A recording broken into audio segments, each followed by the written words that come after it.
архитектура. Ние сме група от 4 души, които пишат в един блог. Блог с Г, а не с К накрая. Идва от веб блог, което значи онлайн дневник. Други хора четат и оставят коментари, но не блога е темата тази вечер. И така, архитектура има не само в архитектурните списания, от които всички копираме. Архитектура има и в театъра, в модата, в уеба, в порното, в комиксите, където се сетите. И сега ще се опитаме да гледаме за сгради там, където най-малко очакваме. Моля.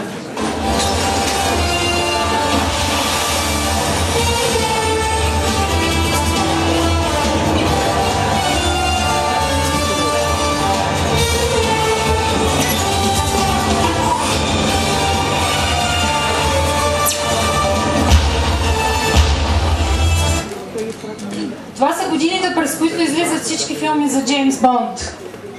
Запитахме се, можем ли да проследим историята на архитектурата на 20 век от тази най-дълга филмова поредица в историята на киното и ги изгледахме пак всичките, за да проверим.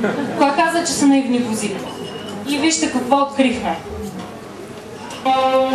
Diamonds Are Forever, 71 година. Nice place you have here. Take something off, enjoy the sun. You've got a lot of guts showing up here. After letting me freeze my behind off at a blackjack table for 2 hours waiting for some non-existent diamonds. Къщата от филма не е особено известна, освен с това, че е дома на Кърк Дъглас, но освен това е чудесен пример за разлята прерии на Уест Коуст архитектура.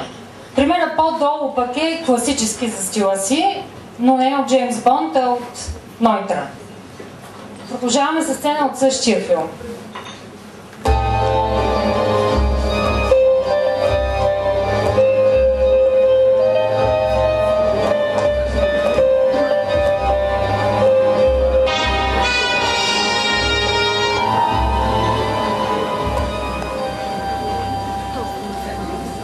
Well, hi there. И тук се изкефихме на всичко. Обърнете внимание на видимия бетон на стените, на оградата, на входната врата без каса, на светлината, на интериора пълен швейцарски класики. Къщата е много известна между другото, но вижте какво става с героя след това.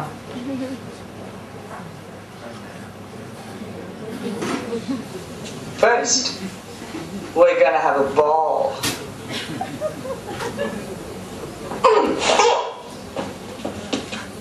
All yours, Bambi.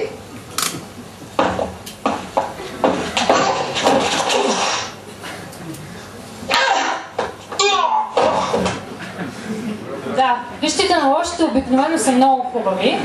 Следват няколко кадъра с бази на лошите, които винаги са много яки във филмите за Бонд. Едната е с остри игли и видим бетон, типичен брутализъм, а другата е някакъв предполагаем център на КГБ, уж в Москва. Гледайте.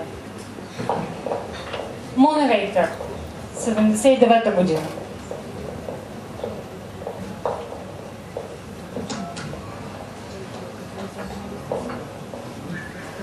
Джейн!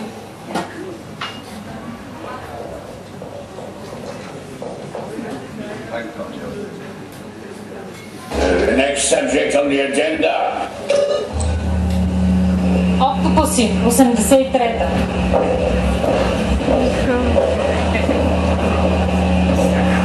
In East Germany, under my direct command, I have 31 divisions. И двете зали са с централна симетрия и много високотехнологични джаджи. Въртящи се подове, отварящи се екрани, стени, скриващи се командни пултове. И двете централната симетрия внушава централизирана власт и тоталитаризъм много ясно. Независимо дали лошите са руснаци или някой злодей решил да завладее света. В този филм. Die Another Day, 2002.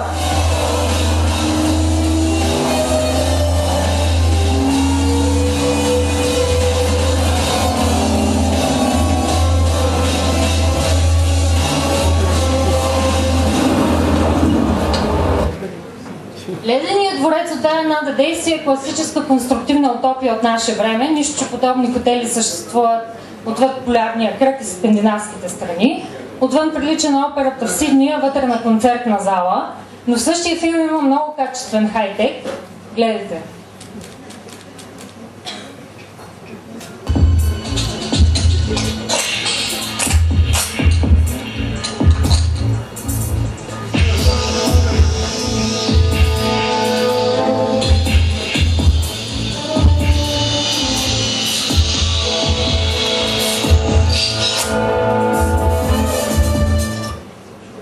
Това бяха оранжериите в Корнуол на Гримшоу. И покритието и конструкцията са впечатляващи, даже екипировката на мацката е хай-тек. Нашия Джеймс Бонд отново е награбена на архитектурната мода. Следва едно меле от последния Бонд, в което нашия човек унищожава много як еко-хотел из чилийската пустиня.